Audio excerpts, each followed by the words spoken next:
Amiga, hay una cuestión que se ha metido en la campaña electoral, pero De un modo muy fuerte. muy fuerte, pero que venimos en Córdoba como con el tema dando vuelta hace tiempo.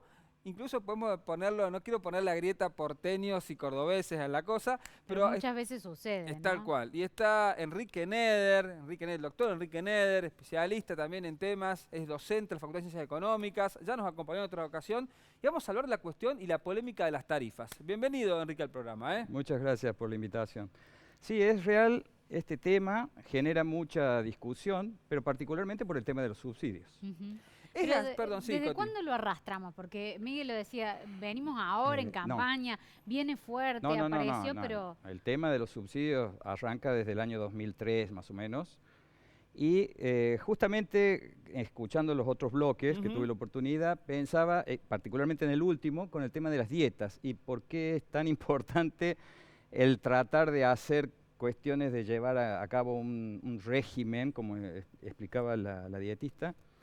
Eh, lo mismo podrías llevarlo al caso de los subsidios. Nunca te va a ser de golpe algo sencillo de implementar y por lo tanto tenés que hacerlo de alguna manera más contemplada en el tiempo y no de ujú. golpe porque se te va a ocasionar un problema incluso político y económico. ¿Empezaron de golpe en 2003 o ya? No, no, no, no. Empezaron, a ver, primero yo les diría, vamos a hablar en general del problema que tienen los subsidios. En términos generales, los subsidios siempre son algo que han, particularmente en el caso de la Argentina, han sido pro ricos. Ujú. Está claro que en alguna medida a los sectores de menos ingresos les genera un alivio, porque les implica una reducción importante de lo que se tiene que pagar por tarifas, siendo que las tarifas son una parte importante de los ingresos que tienen los Bien. individuos. Pero el problema está en esto hay gente que sí puede afrontar los pagos de una determinada tarifa y sin embargo Te se traigo un benefician de ejemplo. esos subsidios. Y déjame Sí. que te agregue otra cosa. Sería, aunque sea, déjenme que lo ponga en potencial, sería mucho más beneficioso para un país que en lugar de implementar esta serie de subsidios que de alguna manera favorecen a los sectores más desprotegidos, Sí. pero también favorecen mucho a quienes sí podrían afrontar, y en lugar de hacer eso, esos fondos destinarlos a que hubiera más expansiones de servicios. Mm. Yo recuerdo un caso, por ejemplo, que en Recoleta se pagaba, por ejemplo, por un servicio de gas menos de, por decir el 50% de lo que pagábamos aquí en Córdoba. Por Estando en supuesto. la parte más rica de Recoleta, digo, Se ¿no? po- Y así lo puedes extender a Puerto Madero, como también hay claro. gente que en la provincia de Buenos Aires lo necesita mucho porque vive joven en La Matanza, donde Que no tienen. que no tienen. ¿Se Bueno, Pero podría es pensar en subsidios en vez de por provincia, segmentados. por segmento no, a social? ver, a ver, a ver, a ver. Uno primero tendría que tratar de acomodar el tema de los valores tarifarios, lo cual traigo a colación lo que decía respecto de la dieta. No va a ser una cosa fácil. Si yo tuviera un exceso de peso de 30 kilos, seguramente que la dietista me dice, la nutricionista, perdón, me dice, bueno, no te va a ser tan fácil. Ahora, si yo, como estoy ahora, tengo un exceso de 4, 3, 5 kilos, bueno, podrá implementar algo que lleve a que yo lo reduzca. Lo mismo pasa con el tema de las tarifas.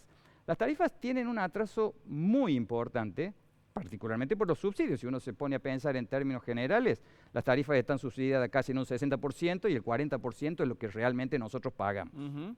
Consecuentemente, si de golpe nos dijeran, te tenés que poner al día con el valor que tenés que pagar por la tarifa, sería No, como no, casi inviable. durísimo. Pero sí se tendría que implementar paulatinamente. Y ahora la discusión de Córdoba o de Buenos Aires, porque dijo Ujú. Schiaretti que en realidad que el subsidio va para Buenos Aires y recontestó a la expresidenta Cristina Fernández Kirchner, en realidad lo que pasa es que ustedes están subiéndole el monto a lo que paga el usuario cordobés.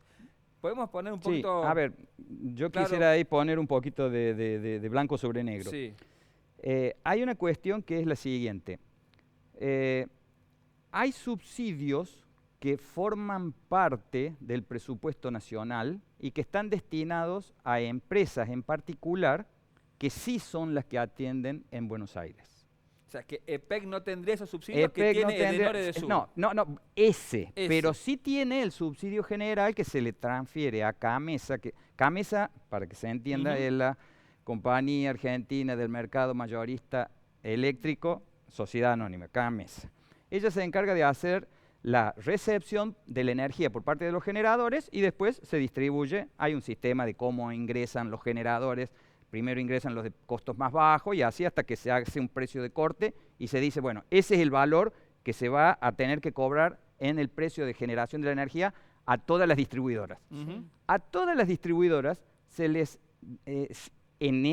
a través de CAMESA hay un subsidio y ese medianamente lo reciben todos por igual. El problema es cuando van los subsidios particulares a cada una de las empresas y en el caso de Buenos Aires, Edenor, Edesur y Edlab los reciben adicional a ese subsidio de CAMESA. O sea, están doblemente subsidiadas ellas. Porque si llegara a haber algún inconveniente, digamos, de costos o algo por el estilo, a través del presupuesto nacional se puede establecer una partida. Por eso es que políticamente se ha generado todo este, no sé, no quiero llamarlo desbarajuste, pero sí de discusión, de decir, bueno, apoyen a unos, a otros, para que se equilibre esto. Al respecto, me permito hacer un comentario. Yo soy de escuchar mucha radio y permanentemente escucho todas las radios, obviamente Radio Universidad y todas las otras de Córdoba y por ahí alguna de afuera, de Buenos Aires. Y hoy escuché en una de las radios que le hacían una entrevista a el intendente de Córdoba. Y él, como quien dice, solicitó que hubiera un apoyo para el partido del cual él forma parte, para igualarnos en términos de subsidios con Buenos Aires. Y entonces ahí sí aparece esa controversia o esa grieta. A mí no me gusta hablar de grieta, me gusta hablar de controversia, de decir Buenos Aires versus el interior. Y a decir verdad, lo que se tiene que decir es que deberíamos tratar de que no hubiera subsidios. Y yo les voy a explicar desde mi punto de vista, ¿no? ¿Por qué? Como economista. En la medida que haya más subsidios cada día, eso aumenta el déficit fiscal. Y el déficit fiscal, lamentablemente, hay que financiarlo de alguna u otra manera, ya sea o con emisión o con deuda. Nosotros nos encargamos en nuestras materias de enseñar a nuestros alumnos que los dos a la larga generan problemas inflacionarios. ¿Quiénes son los que menos se salvan de los problemas inflacionarios? Los sectores de menores ingresos. Tal cual. O los que tienen ingresos fijos. Sí. Consecuentemente, evitemos eso. No necesitamos más subsidios, sino... No, porque aparte después nos perjudican en definitiva a todos. ¿Y cómo hacemos en este caso, que vos bien lo decías, que de la tarifa, el 60 son subsidios, 40 es tarifa real? ¿Cómo hacemos entonces para llegar a un esquema que sea gradual, que el que pueda, que no paguemos todos iguales? ¿Es posible eso? Es posible e incluso, fíjense, por ejemplo, lo siguiente. En el caso, comparando Edenor, Edesur y Edlab, particularmente Edenor y Edesur con EPEC, hay una cuestión de que es claro que EPEC debería tener una tarifa más alta, en principio, por la sencilla razón de que tiene un área de cobertura que le implica la existencia de menos clientes por kilómetro cuadrado. Claro. Entonces, eso cuesta más. O sea, si yo tengo que... Si tengo que distribuir... Si fuera Patagonia, por ejemplo. Y por supuesto, o sea, ahí, porque tenés una línea larguísima donde no tenés entre medio clientes. Por lo tanto, el costo es mucho más alto. Entonces, bueno, esas cuestiones, esas serían las diferencias que deberían existir. Ahora, si hay otras cuestiones en términos de costos de otra índole, por caso, lo que está ocurriendo hoy en día en Edenor y Edesur, que no existía antes, y lo que ocurre desde siempre con EPEC, en donde regulador y regulado a la larga son el mismo, eso no genera buenos controles. Entonces yo no te puedo presionar a que vos mantengas una tarifa eficiente y que eso implique menores costos para todo el mundo y que pueda ser distribuido. Bueno, queda muy claro. Interesante Enrique. la discusión, Enrique. Gracias por venir. Te volveremos a convocar porque nos lo has explicado muy didácticamente y de eso se trata también el programa, ¿no? Empezar a entender estos temas que por ahí aparecen en la discusión política, pero hay que bajarlo un poco a la tierra para que la gente lo entienda. Entender la profundidad de la discusión, ¿no? Claro, por ahí... y a ver dónde estamos parados. Enrique, muchas gracias nuevamente. No, ha sido un gusto estar con ustedes. Bueno, igual